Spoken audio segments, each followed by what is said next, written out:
마가복음이 마가가 우리 저번 주에 마가 첫 시간이죠. 마가네 집에서 온 일이 다 벌어졌어요. 그죠? 예수님 일주일 사역, 예수님의 부활, 예수님의 승천, 성령 강림, 초대교회 다 마가의 집에서 있었어요. 그리고 마가가 이제 외삼촌 바나바와 바울과 함께 1차 전도여행 갔다가 중간에 돌아오고, 그 다음에 2차 때 그것 때문에 바나바와 바울이 크게 다쳤다 그러고, 로마의 감옥에 있을 때 사도 바울의 글에, 편지에 동역자 마가라는 글이 나온다 그랬어요. 그리고 마가는 베드로의 통역관으로 로마까지 왔고, 거기서 이제 사역을 하면서 마가복음은 로마에서 기록을 해요.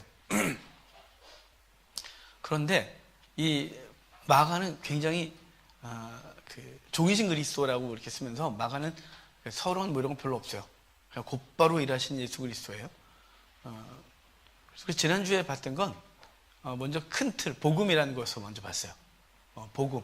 그래서 마가는 하나님의 아들 예수 그리스도의 복음의 시작이다 라고 시작을 했고, 그리고 곧 이어서 예수님이 세례 요한의 사역 뒤에 곧바로 등장하시면서 회개하고 복음을 믿으라 라고 해서 복음을 믿으라 그랬고, 그 예수 그리스도가 복음이신데 그걸 귀신들이 하나님의 아들이다, 하나님의 거룩한 자다, 그리스도다, 이런 식으로 계속 증거한다 그랬어요. 그리고 이제 8장부터 주님께서는 제자들에게 나를 따르라 그랬고, 베드로가 따랐나이다, 소경 바디메오가 따랐다 라고 하면서 11장 입성하고 16장까지의 이야기였어요.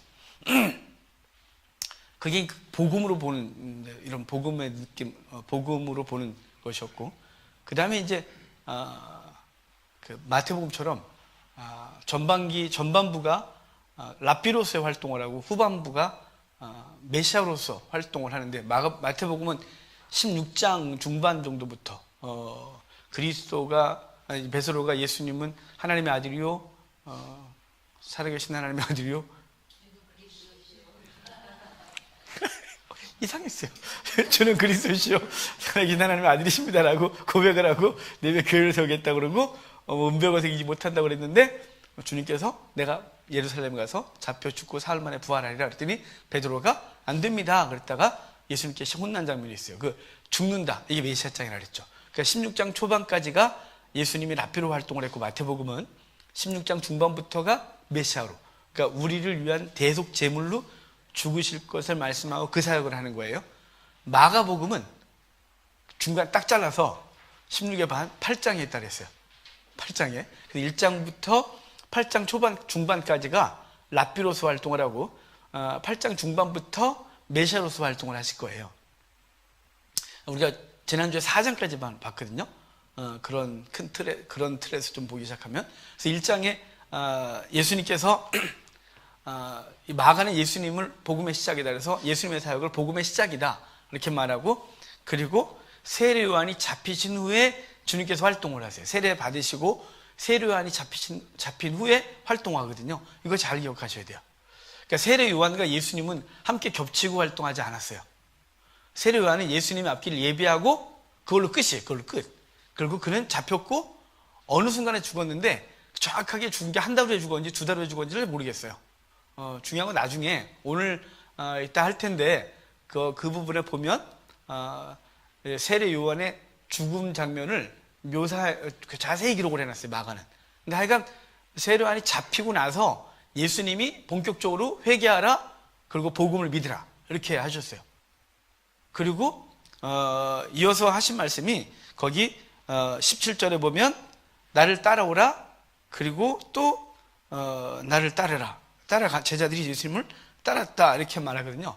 그러니까 복음이신 그분이 따라오라, 그리고 따랐다, 그리고 회당에서 귀신들이 예수 그리스도를 하나님의 아들이다 이런 얘기가 있었어요. 근데 예수님이 그 메시아로서 활동을 하는 예수님께서 랍비로서 당신을 드러내는 게 세 가지 사역을 통해 한다 그랬어요. 우리 지난주 걸 잠깐 점검하면 21절 보면 먼저 가르치고, 그죠? 가르치고, 그 다음에 25절부터 쭉 보면 귀신을 내어 쫓고, 그리고 29절부터 보면 치유하고, 그래서 가르치고 귀신 쫓고 병 고치고 이 사역을 통하여 예수님이 하나님이심을, 예수 메시아이심을, 그리스도임을 계속 증거하고 가르칠 거예요. 그리고 그걸 보게 할 거예요. 그리고 이제 주님은 전도해라 라고 하고 나병 환자를 깨끗게 함으로 그분이 우리의 그 부정을 깨끗게 하시는 존재로서 시작을 해요. 1장이.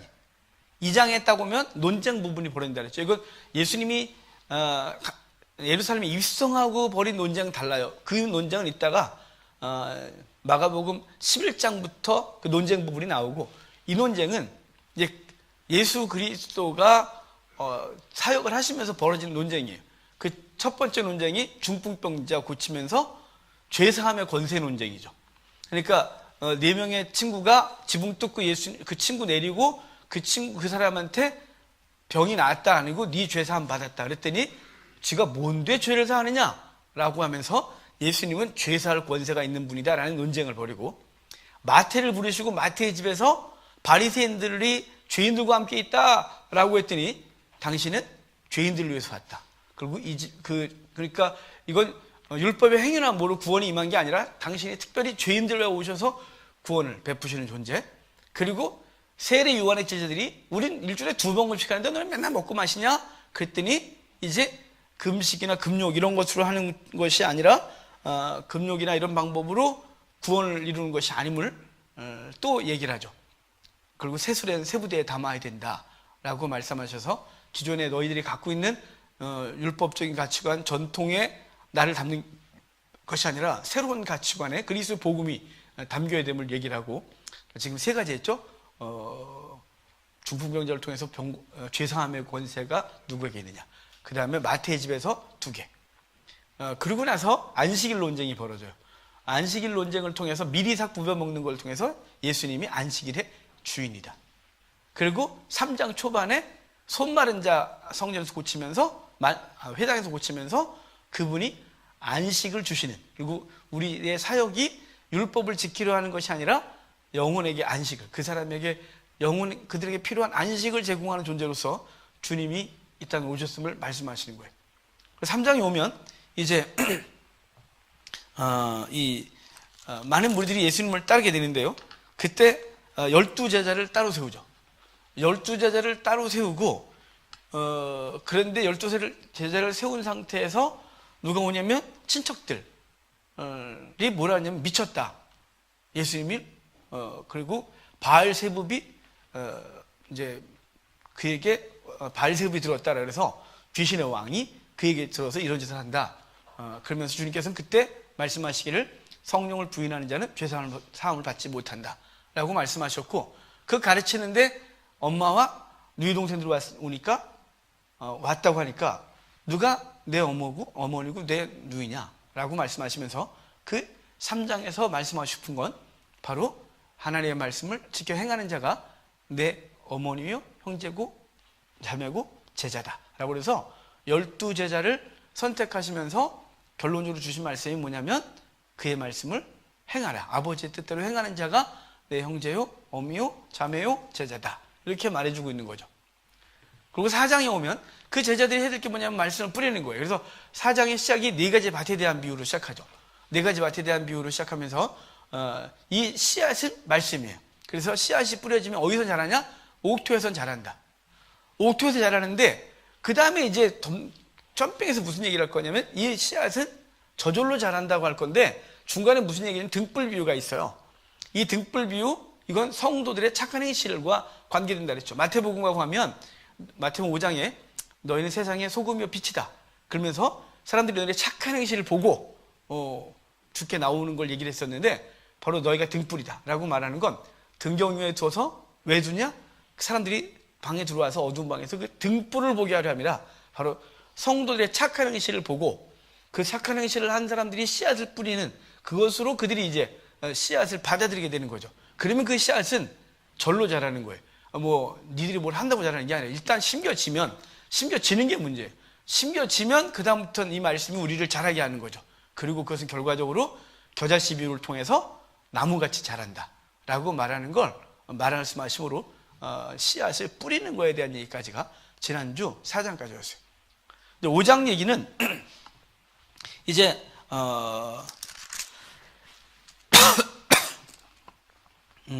거라사 광인을 고치는 얘기를 할 건데요. 이제 참 그 얘기를 안 하고 넘어가네. 4장 후반에 예수님께서 제자들과 함께 바다를 지나다가 바다가 난리가 나요. 그래서 예수님께 부탁을 하니까 주님께서 명하시고 잔잔케 됐어요. 그랬더니 제자들이 묻죠. 네가 누구기에 바다와 바람도 잔잔케 되느냐라고 했어요. 이것은 씨앗을 뿌리러 나가는 제자들에게도 당연히 따를 환란이 있음을 이렇게 자연스럽게 말해주는 거죠. 그러니까 우리가 복음을 뿌리는데 전혀 장애가 없고 순탄하다가 아니라 바로 이제 이 제자들을 3장에서 제자 선택하고 하나님 뜻대로 행하는 자라고 해놓고 4장에 오면 씨앗을 뿌려라. 이것은 씨앗을 뿌리는데 어떻게 뿌리냐? 너희들의 착한 행실과 함께 뿌리는 거예요. 그럼 그것이 씨앗이 심겨지면 절로 자라고 결과적으로는 큰 나무처럼 자라게 되는데 보이지 않지만 그 심겨지면 자라게 돼요. 그리고 이거 복음을 뿌리러 다니는 이제 그 제자들에게도 예수님 앞에도 장애가 있는 거죠. 하지만 그분이 명하셔서 그것들을 순종케 하는 거예요. 그리고 이제 5장에 반대편을 건너가서 거라사 지역에 가는 겁니다. 우리 첫 번째 흐름 복음으로 갈 때 이 4장에서 제자들이 누구냐라고 했더니 5장에서 거라사 광인이 그는 하나님의 아들이다. 7절에 큰 소리로 부르짖으되 지극히 높으신 하나님의 아들 예수요 라고 말해서 귀신의 입을 통하여 예수님이 누구인지를 말하고 있다. 이런 흐름을 갖고 있었어요. 바로 이제 귀신 들려 이 군대 귀신 들린 이 친구를 고침으로 주님께서 귀신을 내어 쫓고 그리고 거기서 돌아오죠. 사실은 예수님이 거라사 지역 간 건 딱 한 사람 때문이에요. 이 광인 하나 고치러. 복음서를 보면 거기 가서 한 게 하나도 없어요. 그거 딱 새벽에 가셔서 그 새벽에 밤에 갔죠. 그 귀신 들리는 난리가 났고 걔 고치고 동네 사람들 와갖고 제발 나가줘요. 왜냐면 돼지가 죽었잖아요. 재산이 다 날아갔어요. 복음 받아들인 것 때문에 예수님이 고치는 것 때문에 개 속에 있던 귀신이 그 친구 속에 있던 귀신이 개라네. 돼지들한테 들어가서 돼지들이 몰살라니까 이 사람들이 깜짝 놀라갖고 이 사람의 영혼에 고침받은 건 전혀 관심이 없고 돼지들이 몰살한 거에 관심을 가지면서 제발 나가달래요. 당신이 여기 있으면 재산 날아갈 거니까 이런 걸 좀 이렇게 알로고리카르게 좀 생각을 해보면 우리 삶의 그리스도가 온전히 될 때 종종 우리가 그동안 추구하고 있던 것들 내려간다는 두려움이 있어요.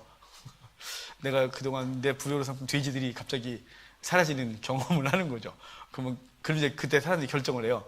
돼지를 계속 키워야 되는지 아니면 예수님을 내보내야 되는지. 이렇게.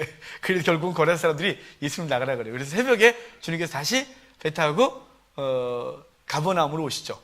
가버나움에 왔을 때 사람들이 회당장 야이로가 와서 내 딸이 죽게 되었으니 와서 고쳐주소서. 그랬더니 주님께서 가자. 그래서 회당장한테 가는데 그때 12의 혈루증 걸린 여인이 예수님의 옷자락을 붙들어서 병이 났죠. 그러니까 지금 5장에서는 그 거라사 광인의 치유 그리고 이 12의 혈루병 걸린 여인의 치유 12회라고 말하고 있는 건 12가 갖고 있는 숫자 때문에 그래요. 완전한 절망이죠. 그리고 이 사람이 돈도 다 썼고 다 끝났고 정말 완전 절망 상태.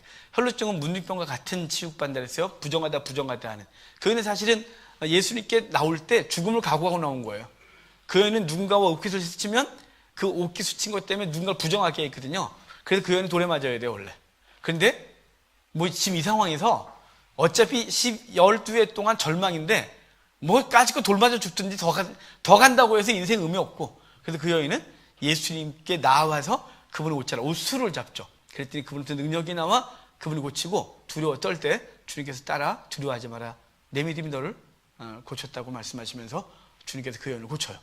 그리고 그런 와중에 회당장으로 가고 있는데 와서 사람들이 고만 괴롭히래요. 죽었다고. 아니다. 잔다. 그리고 가셔서 그 아이를 달리다굼 그 유명한 말이잖아요. 달리다굼 그래서 그 아이를 고치신 장면이에요. 옛날에 달리다굼 찬양 유명했는데 요즘은 안 하는 것 같아요. 어떻게 했더라? 일어나 걸어라 거기만 기억 며칠 어떻게 하는지 모르겠네. 맞아요.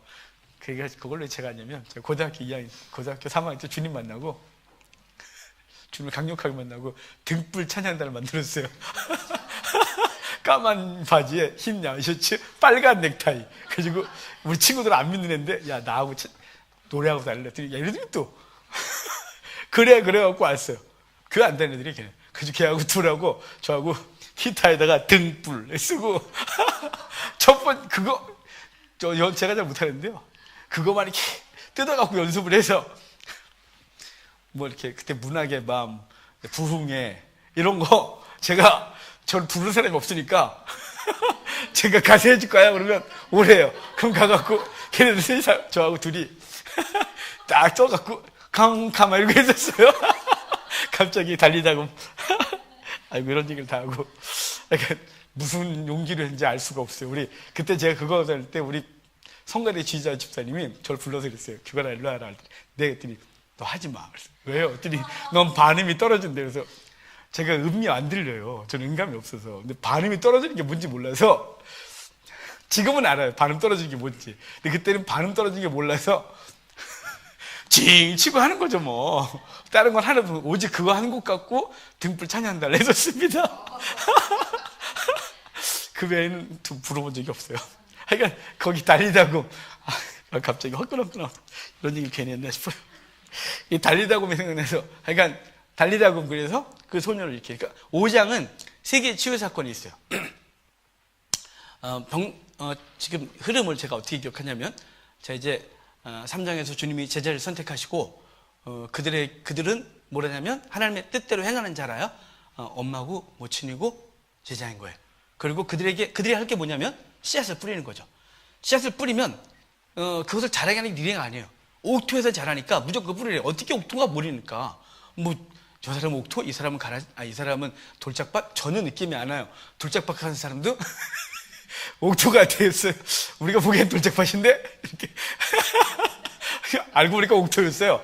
그때는 돌짝밭 같은데 우리가 올 때는 돌짝밭이 왔다 이랬는데 옥토예요. 우리 몰라요. 그냥 우리 뿌리는 거. 그러면 주님께서 알아서 심는 거예요. 근데 뭐와 함께 뿌리라고요? 등불로. 거룩한 행실로 뿌려야죠. 왜냐면 그 씨앗을 받는 자들은 등불을 보고 그것이 그 사람의 빛된 행실을 보고 복음이 그러니까 그게 아름답다고 느끼고 받는 거죠. 그러니까 거착한 행실이요. 그러고 나면 그 잘나고 겨자씨처럼 자란대요. 딱 그렇게 해놓고 5장에 뭐냐면 그 복음을 뿌리고 복음이 증거되면 동시에 뭐가 일이 벌어지냐면 치유 사건이 벌어지는 거예요. 귀신이 떠나가고 12의 절망적인 병자가 치유받고 죽었던 자가 살아나고. 그러면 지금 우리도 죽은 자가 살리냐? 그렇게 또 그러지 마세요. 이것은 우리 속에서 죽은 자 살 수도 있겠지만 또 너무 그걸 절대화해갖고 쫓아다니면 이단 되는 거예요. 그런 거 아니고요. 우리 속에서 바로 우리가 복음을 뿌리면 그 복음이 증거되면 그 영혼의 변화가 일어나고 그 영혼의 치유와 그리고 죽었던 영혼이 살아나고 그 주변에 그 죽은 삶이 하나님 앞에서 거룩한 삶으로 살아나는 놀라운 은혜가 있는 거예요. 예수 믿기 전과 예수 믿은 후에 우리의 삶이 근본적으로 바뀌어요. 그러니까 영혼이 바뀌는 것뿐만 아니라 뭐가 바뀌냐면 삶의 자세가 바뀌어요. 그전까지 자기만을 위해 살다가 주님을 딱 만나면 그때 뭐가 보이냐면요. 주님 말씀하신 거예요. 내 하나님을 사랑하는 것처럼 내 이웃도 사랑하라고 하는.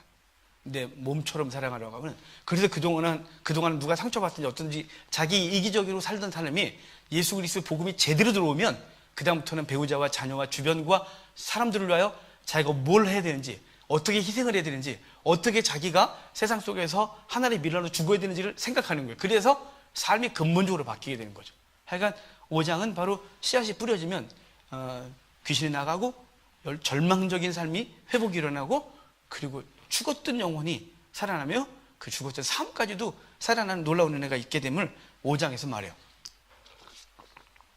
6장에 오면 주님께서 고향에서 배척을 당하십니다. 고향에서 배척을 당하시고 그리고 근데 배척을 당하고 나서 주님께서 그걸 이상하게 여겼대요. 이상할 건 없는 건요. 어릴 때부터 다 봤는데 그게 좀 이상한 거죠. 갑자기 메시아로 등장해서 선생으로서 하시니까. 사실 유대인들은 어릴 때부터 교육이 철저했거든요. 3살이 되면 그때부터 율법을 가르쳐요. 3살. 뭘 가르치면 뭐부터 가르치냐면요. 레위기부터 가르쳐요. 왜 레위기부터 가르치냐면 이 성도의, 그러니까 하나님의 백성의 기본은 하나님 앞에 예배고, 그 하나님을 제물을 드리고 이런 거기 때문에 그 성도의 가장 기본적인 그걸부터 가르치는 거예요. 지금 우리로 하면 아이들이 이게 가장 먼저 가르치는 건 뭐냐면 예배의 자세예요. 그래서 우리 요즘은 아이들은 무조건 유아실이 됐어요. 아기는 무조건 유아실, 시끄럽다고. 근데 사실은 그렇게 바라지는 않은 교육 같아요. 울어도 여기 있어야 되고, 저희 어릴 때는 유아실이라는 개념이 없었어요, 저희 시골에. 그러니까 예배를 주일 난 예배도 엄마와 아기가 다 참석했어요, 그냥. 그래서 좀 마룻바닥이어서 아기들이 무릎 꿇고 예배를 드리다가 애들이 참겠어요, 그거를. 이렇게 빗줄거려서 가만히 있어, 조용히 예배 드려, 이렇게 하면 옆에서. 그러다가 자는 게 걔한테 가장 좋으니까 자요. 그럼 자는 건 안 깨워요, 엄마가. 자면 좋아요. 근데 어찌됐거나 그렇게 하면서 아이들은 엄마 옆에서 예배를 어떻게 드려야지 아는 거예요. 자연스럽게요. 근데 요즘은 이걸 안 가르쳤어요.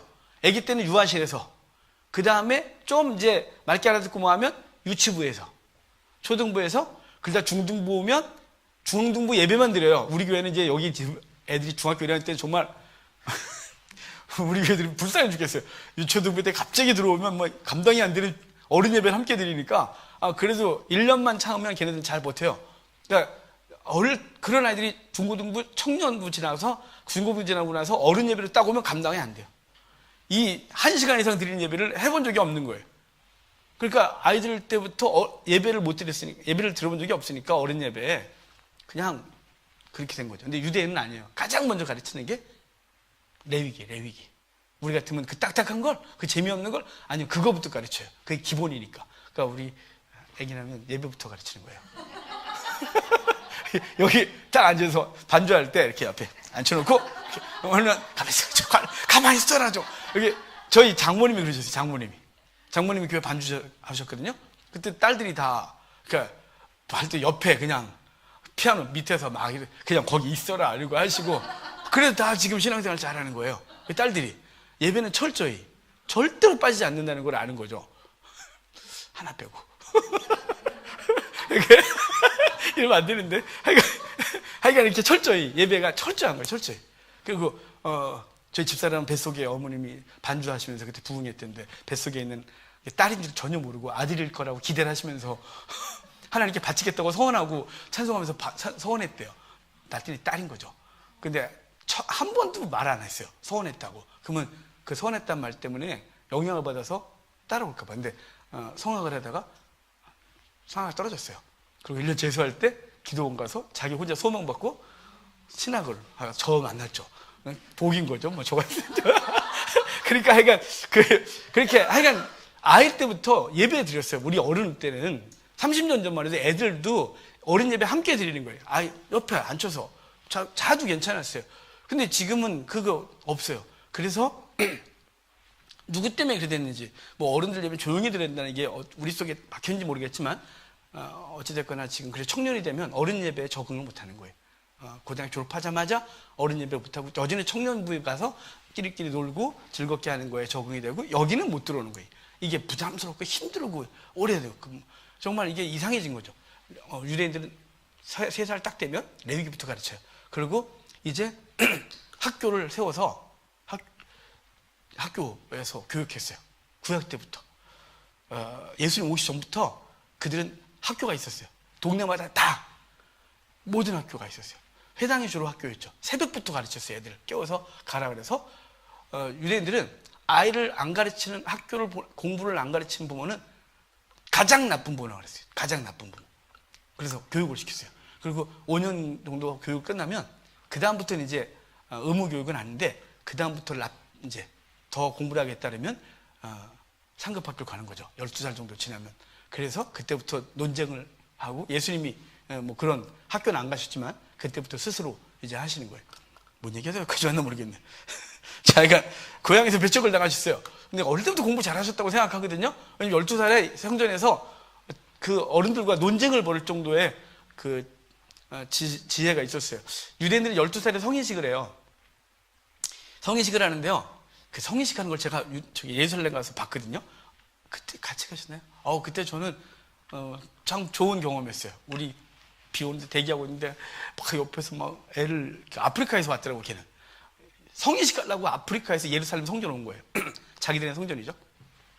그래가지고 그 12살 된 애를 어깨에 메고 그 아버지가 막 그리고 앞에선 뿔라팔, 저기는 뿔라팔을 막 불고 막 푹 치고 막 이러면서 딱 하고 성전에 들어가면서 막 그래요. 뭐 그런 현상만 봤어요. 그러는데 그러고 나면 회당에서 뭘 하냐면 율법 두루마리를 안겨줘요. 걔한테, 그 아들한테, 그 성인식한 12살짜리. 그럼 그걸 갖고 이게 회중을 이렇게 돌아요. 그리고 그게 뭐냐면 이제부터 율법을 스스로 책임지는 나이에요. 그 성인식 하기 전까지는 그 아이를 잘못 가르치거나 하면 그 부모가 책임을 져요. 근데 12살 때부터는 스스로 책임을 져요. 이제부터 율법을 책임지고 살아가는 삶인 거예요. 그때부터 이제 말씀을 갖고 논쟁하면서 그렇지 충분히 이해하고 인정하고 이런 시간이 되는데요.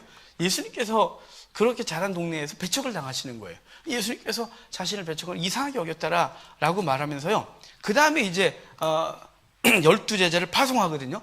거기 7절부터 12제자를 파송하는데요. 파송하고 자 12절부터 봐요. 12절 파송한 거 뭐 주님께서 이렇게 해라 저렇게 해라 말고요. 자, 제자들이 나가서 회개하라 전파하고 많은 귀신을 쫓아내며 많은 병자에게 기름을 발라 고치더라. 자, 우리 아까 1장에 예수님께서 회개하라 복음을 믿으라.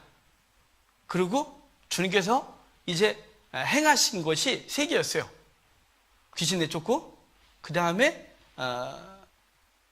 가르치고 귀신 쫓고 병 고치고. 자, 여기 전파하고 귀신 쫓고 병 고치고. 자, 예수님 행했던 거 제자들이 하는 거예요. 그래서 그걸 통해서 뭘 하고요? 예수 그리스도가 누구인지를 세상에 알리는 방식이 전파하고 귀신 쫓고 병 고치고. 이 일을 제자들이 하는 거예요. 12제자가 흩어져서 일을 하니까 놀란 사람이 하나 있어요. 바로 헤롯입니다. 헤롯이 세례요한을 죽였거든요. 그래서 세례요한을 죽인 얘기를 거의 14절부터 29절까지가 헤롯이 세례요한을 어떻게 죽였는지에 대한 얘기를 하는 거예요. 이 헤롯 안디바라고 하는 애인데요. 헤롯 대왕이 죽고 나서 나라가 3개로 갈려요. 분봉왕 제도가 되죠. 사실 분봉왕이라기보다는 영주 개념이에요. 그 3개로 나눠져서 사마리아와 예루살렘, 우리가 본토라고 합시다. 그냥 제일 주요 이스라엘 땅은 아켈라오라는 아들이 담당하고, 요단강 건너편과 그 다음에 요단 갈릴리 하부 지역을 누가 담당하냐면 헤롯 안디바라는 아들이 담당해요. 그리고 갈릴리 위쪽을 헤롯 빌립이 담당하는데요. 이 아켈라오는 워낙 악정원이 많기 때문에 로마 정부에서 2년 만에 폐위시키고 총독제로 하고요. 헤롯 안디바는 계속 거기를 다스렸는데, 헤롯 안디바가 로마에 갔다 올 일이 있어서 출장을. 로마에 갔다가 헤롯의 여러 아들 중에 헤롯 빌립이 왕대내고, 빌립 말고 또 다른 빌립이 있어요. 아들들 중에. 걔가 로마의 귀족으로 살고 있었는데, 그 안디바와 또 다른 배, 얘네 부인이 너무 많아서, 부인이 여럿인데 그 중에 요 위에 빌립 말고 로마에 사는 귀족 빌립. 그 빌립하고 여기 살로메가 같은 헤롯의 아들 딸인데 결혼해요. 그래서 살고 있었는데, 이 살로메 맞죠? 그 딸 이름이 살로메 아니죠? 헤로디아. 빌립의 아내 헤로디아예요. 헤로디아의 딸이 살로메예요. 미안해요. 뭔가 이상했어요 지금. 자, 그가 거기서 안디바가 그 집에 가서 잠깐 유했어요. 로마에 출장 갔을 때. 근데 거기서 눈 맞았어요. 눈을 ጭ끌ጭ끌 해갖고 알아서 해. 그래갖고 헤롯 안디바는 안디바라네. 여기 헤로디아는 빌립하고 이혼을 하고 오고, 안디바는 당시 나바테아의 공주랑 결혼하고 있었거든요. 페트라를 수도로 삼고 있는 나바테아, 그러니까 요단강 건너편부터 다메섹까지 다스리고 있었던 실제적인 영역이었던 이 나바테아 왕국의 공주랑 결혼했었는데요. 이 사랑에 눈멀어서 이 나바테아 공주를 내쫓고 헤로디아와 결혼해요. 그러고 나서 그러니까 이 세례 요한이 그거에 계속 지적한 거예요. 나쁜 짓을 했다고 니들이. 그러니까 얼마나 시끄럽겠어요. 그렇지 않아도 찝찝한데 세례 요한이 맨날 돌아다니면서 욕을 하니까 잡아다가 요단강 건너편 마케루스라고 하는 성이 있는데 헤롯이 만든 성이에요. 거기다가 가둬버렸어요. 그리고 헤롯 이 안디바도 거기서 다스렸고, 그러다가 이제 그 헤롯 살로메가 춤을 막 추면서 너무 이쁘니까 춤을 출 때 너 뭐 줄까? 그랬더니 헤로디아가 세례 안에 목을 주세요. 그래갖고 시켜갖고 목 주세요. 이런 바람에 잘라갖고 쟁반해 주는 일이 벌어졌어요. 사실 이 안디바는 주기 쉽지 않았어요. 무서웠거든요. 그런데 이 여자가 무서워요. 그래갖고 결국 목이 잘려서 왔어요. 바로 그렇게 해서 자기가 죽였는데, 헤롯이 지금 말하는 거예요. 세례요한 죽었잖아. 야, 지금 왜 이렇게 많아졌어? 야, 지금 세례요한이 살아난 거야? 누구야? 선지자야? 뭐야? 막 이렇게 놀랐어요. 그래서 예수님의 12제자가 파송되어지고 그것 때문에 헤롯이 놀라는 이야기가 벌어지고, 그러고 나서 주님께서 이제 제자들에게 5,000명을 먹이는 사건이 벌어지는 거죠. 예수님이 가르치시는데 사람들이 많이 몰려왔어요. 그래서 그들이 사흘 정도 못 먹었어요. 이들이 도시락을 많이 갖고 다닐 수 없잖아요. 그러니까 그들에게 그것을 주게 하시고 먹을 것을 주라. 그래서 빌립이 어디서요? 그랬다가 니들이 줘. 그래갖고 어린아이 도시락 가지고 오고 그걸로 기도해서 매기심으로 5병이요. 그래서 12바구니 남기고, 나중에 저기가 지금 6장이죠. 8장에 가면 7병이 6간이 있는데 거기선 7광주를 남겨요. 그러니까 12바구니 7광주리, 이 두 가지 사건을 통해서 말씀하시자면, 그분께서 우리에게 생명의 떡이 되시는데, 요한복음을 하면 나는 생명의 떡이다, 이렇게 이 사건 뒤에 붙이셨어요. 그러니까 당신이 우리에게 주시는 생명의 떡은 12광주리, 12바구니 7광주리가 말하는 것처럼 12이 만수, 7은 완전수. 그래서 그분께서 주시는 생명의 떡은 완전하고 풍요해요. 부족하지 않아요. 그것이 예수 그리스도인 거죠. 그리고 그분의 말씀이 생명의 떡인 것이에요. 그러니까 그렇게 하시고 그분이 무리를 걸어서 이제 건너가시는데, 제자들이 이제 두려워하고 예수님께서 걸어오니까 유령이다 하고 두려워하지 마라 라고 하시고, 그 다음에 이제 병자들을 고치시고 7장으로 넘어가는 거예요. 그러니까 6장은 12제자 파송이 주로인 거죠. 12제자 파송과 그들이 와서 보고함, 헤롯의 놀람, 제자들의 보고, 그리고 이제 오병이어 의식 사건이 있고요. 7장에 오면 여기 이제 6장, 7장, 8장이 떡과 관련되어 있다. 우리 마태복음 14, 15, 16이 떡이었어요. 14장에 오병이요, 15장에 7병이요, 16장이 바리새인의 누룩이었어요. 여기는 6장이 5병이요, 8장이 7병이요, 그 다음에 그 중간에 7장에 또 다른 떡 얘기가 있어요. 바로 장로들의 유전과 관련돼요.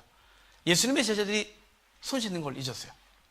손을 씻는 게 우리 이렇게 씻는 거 아니에요. 우리 세수대야에다 물고 이렇게 씻는 거 아니에요. 그건 씻는 게 아니에요. 그거는 아무리 깨끗이 해서 씻은 게 아니에요.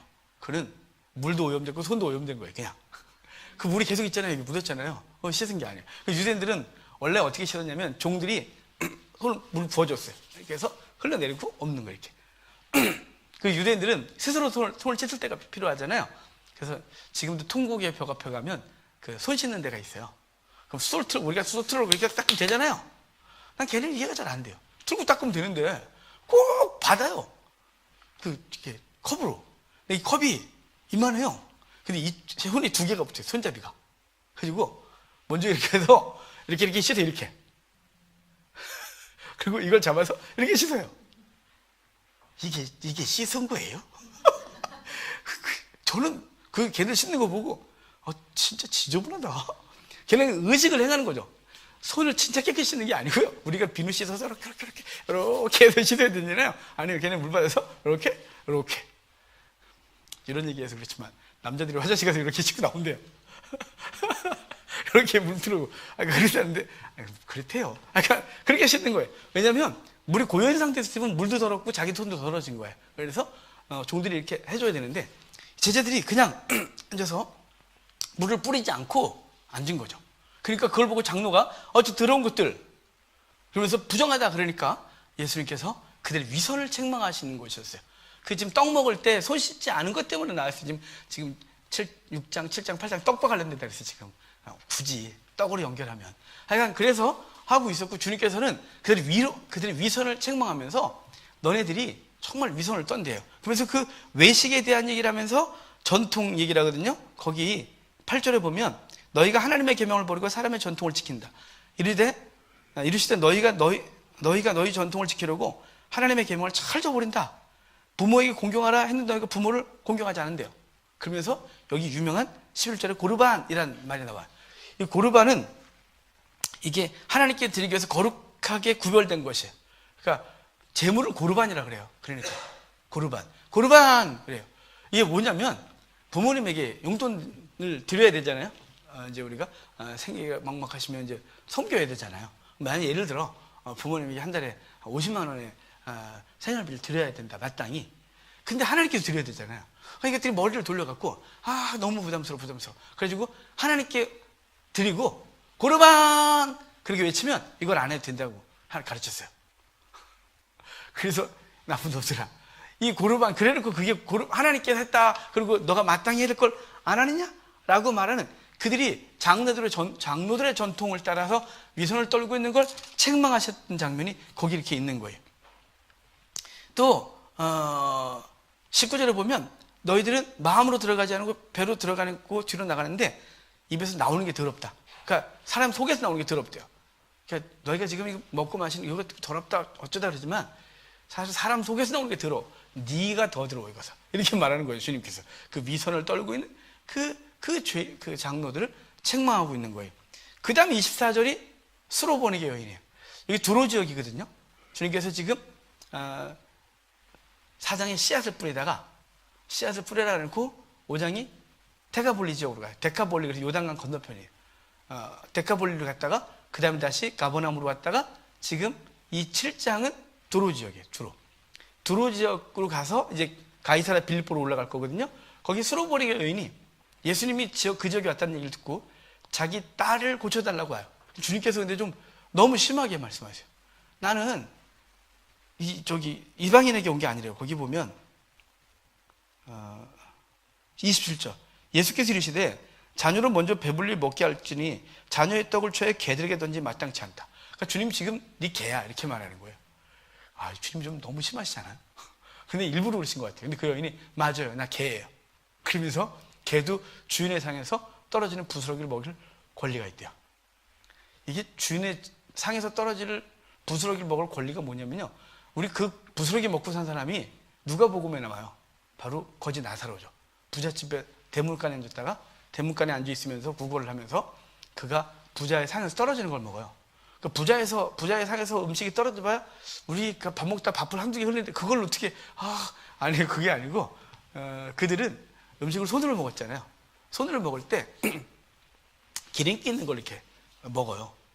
기름기 있는 걸 먹고 그러면 손으로 다 먹으니까 그러면 손에 막 묻잖아요. 그러면 이걸 계속 그렇게 먹긴 찝찝하니까 먹은 손 닦고 계속 그러거든요. 근데 손이 지금 냅킨이 있는 게 아니라 빵을 구워놨어요. 옆에다 이렇게. 부잣집들은 빵을 구워놓고 그걸로 양갈비 고먹다가 우리 소방 쳐두고 난리 났었는데 그러니까 그거 원래 요리당 가면 양갈비집에 가면 양갈비 구워주고 위에다가 얇은 빵을 이렇게 덮어 나와요. 이렇게. 그러면 뭐 하는 거냐면 그 빵으로 양갈비를 잡아서 먹고 그리고 손 이게 씻어서 버리라는 거예요. 먹어도 상관없는 거예요, 그거. 근데 그거 먹게 생겼어요, 지금. 맛있는 게 있는데 그래가지고 저희는 가갖고 어차피 누가 사줬기 때문에 고기를 많이 먹고 그거는 안 먹었어요. 안 먹었는데 바로 그거. 그러니까 부잣집에서 떨어지는 부스러기 뭐냐면 고기나 또는 국물이 있는 음식을 손으로 이렇게 먹고 나면 막 묻으니까 그 빵을 부어놓고서 그 빵으로 이렇게 닦아서 냅킨처럼 해서 그걸 버렸어요. 그걸 개들이 먹고 바로 나사로도 먹은 거예요. 바로 그거는 내가 먹을 권리가 있지 않냐 이렇게 말하는 거예요. 참 그 여인이 대단하지 않아요? 그 부스러기로 달라. 지금 유대인들을 향하여 오신 거 안다. 그들에게 주신 떡 말고 떨어진 부스러기 있지 않냐 그거.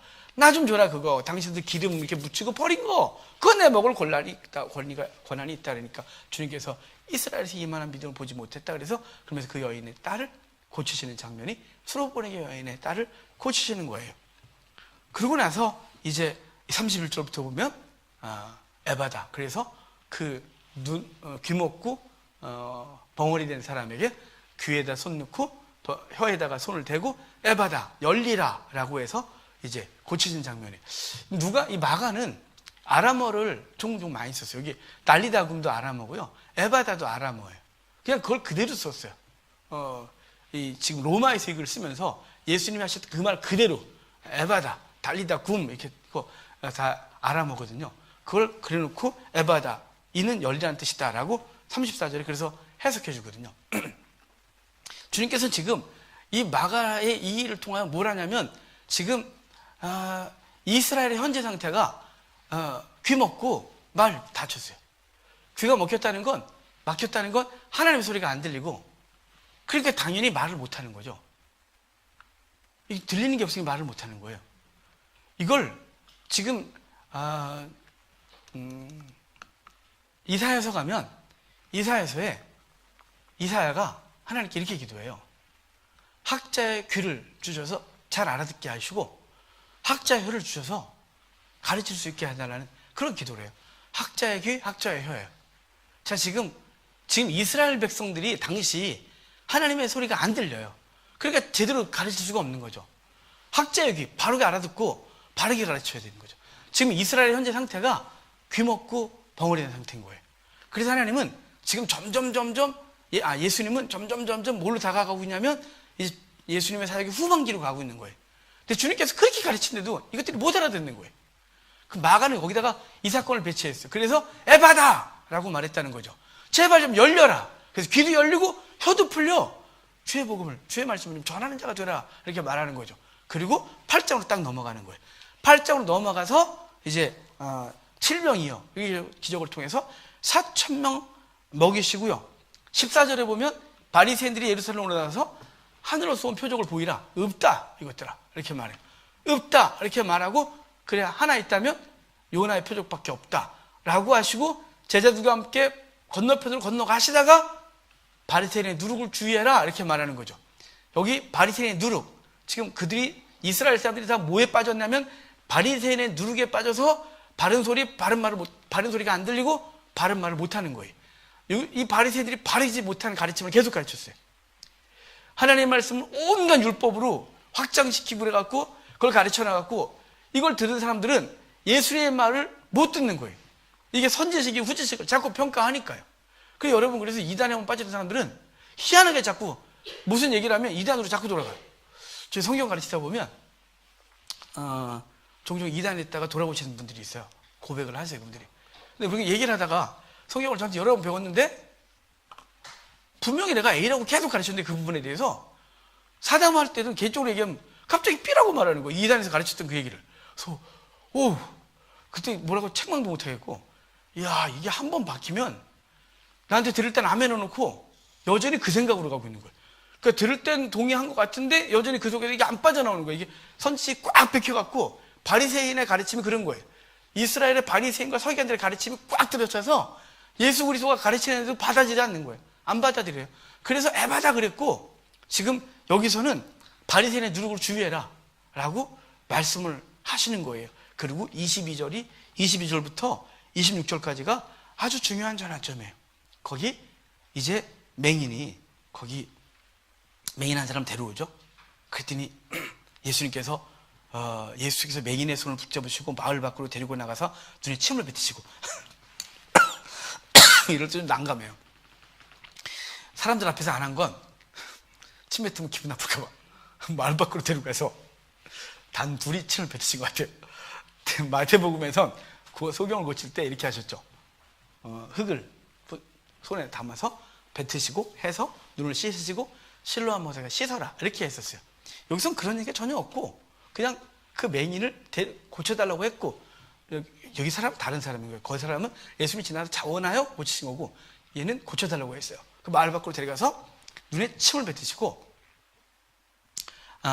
안수하시고 뭐냐 라고 했더니 나무 같은 것이 걸어다닌대요. 그러니까 사람이 나무처럼 보이는 거예요. 어리어리하게 보이는 거죠. 제가 어제 내가 눈이 많이 망가졌구나 이걸 알았어요.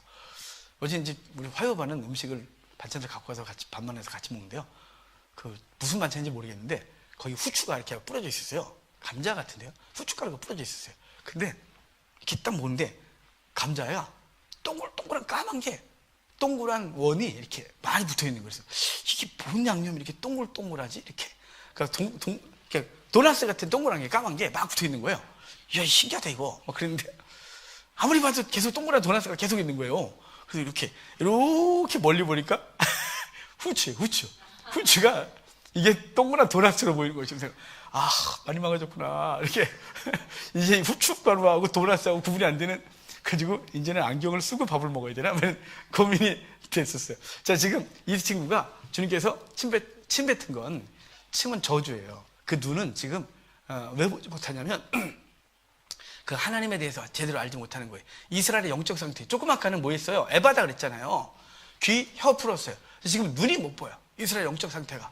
그래서 주님께서는 그 저주받아 하나님을 보지 못하는 그 세대를 향하여 이 사람 얘기를 하고 있는 거예요. 마가는.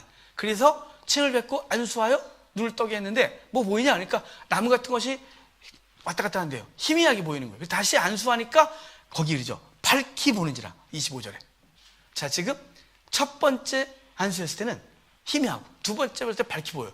아, 예수님이 체면 떨어지게 그래. 두 번이나 하셔야 되겠어요? 아니, 대부분 한 방에 하셨는데 여기만 두 번 해요. 여기만. 예수님이 좀 체면이 떨어졌죠? 이유가 있어요, 이유가. 이거는 지금 이 사건을 통해 이게 전환점이에요. 여기서 전환점이에요. 27절부터는 이제 사람들이 날 누구라고 하느냐고 하는 베드로 마태복음에 16장에 있었던 얘기가 다시 시작돼요. 그래서 주는 그리스도시 살아계신 하나님 아들이십니다. 쭉쭉 그리고 내가 죽어야 된다. 이 얘기를 할 거거든요. 27절부터. 그래서 지금 예수님이 랍비로서 활동했던 전반기는 희미한 거예요. 제자들도 예수님을 희미하게 보고 온전치 못해요. 나무 같은 것 같기도 하고 사람 같기도 하고 정신이 없어요. 두 번째 안수하니 밝히 보이더라 그래요. 자, 여기 내려놓고 맨 마지막에 한번 10장 가볼래요? 10장 52절. 또 다른 맹인이 한 명 나와요. 이제 11장부터는 입성하셔서 예수님이 메시아로서 죽으시고 복음으로서 이 복음이 복음되게 하시는 과정이 주님의 죽으심이에요. 그리고 메시아로서 죽음의 과정이에요. 그러니까 그 일주일을 시작하기 직전, 그러니까 입성하시기 마지막 한 얘기가 뭐냐면 지금 맨 마지막이 52절 봐요. 예수께서 이르시되 가라 내 믿음이 너를 구원하였느니라 하시니 그가 보게 되어 예수를 길에서 따내라. 이 사람 소경 바디메오예요. 자, 지금 아까 맹인은 첫 번째는 희미하게 보였고 두 번째 안수하니 밝게 보였다 그래요. 맨 마지막에 지금 예수님이 랍비로서 가르치는 이 동안 이 과정 동안 사람들은 예수님을 희미하게 보이는 거예요. 그런 것 같기도 하고 아닌 것 같기도 하고 나무 같기도 하고 사람 같기도 하고 후춧가루 같기도 하고 도나스 같기도 하고 막 이런 애매한 일이 벌어지는 거죠. 그리고 주님께서 메시아로서 다시 제 두 번째 사역이 시작되는 거예요. 그리고 밝히 보이더라 라고 말해요, 이 사람이. 자, 지금 밝히 보고 예수님을 따르는 거죠. 자, 지금 이 일이 벌어지고 있는 거예요. 그래서 마가복음 26절까지가 전반기, 그리고 27절부터가 메시아장인 거예요. 그러니까 26장까지가 랍비로서 가르칠 동안 사람들이 아무도 못 알아듣는 거예요. 그래서 에바다. 그래서 네 귀도 열리고 혀도 풀려야지. 네 눈도 못 보는 거야, 니들이 눈도 다쳐갖고 내가 누군지를 몰라봐. 나무 같고 메시아 같기도 하고 아닌 것 같기도 하고 막 애매한 거예요. 그래서 희미하게 보이고 나중에 다시 안수하니 밝게 보이더라. 그 밝게 보인 게 어디 가서 완성되냐면 맨 마지막 예수님의 3년 반의 공생의 마지막 단계, 소경 바디메오를 고치면서 그가 밝히 보고 예수를 따랐다 이렇게 말해서 바로 이제 이 마가가 그 얘기를 하고 싶은 거죠. 복음을 확실히 본 그 사람들은 예수님을 따르게 되는 거예요. 그리고 그 복음은 이제 일주일 동안 우리를 위해서 입성하시고 논장하시고 죽으시고 부활하시고 승천하시는 과정을 11장부터 갈 건데요. 오늘 여기까지만 볼 거예요. 여기까지 보고 9장, 이제 8장 중반부터 메시아장부터 다음 주에 또 연결해서 보도록 하겠습니다. 자, 기도하겠습니다.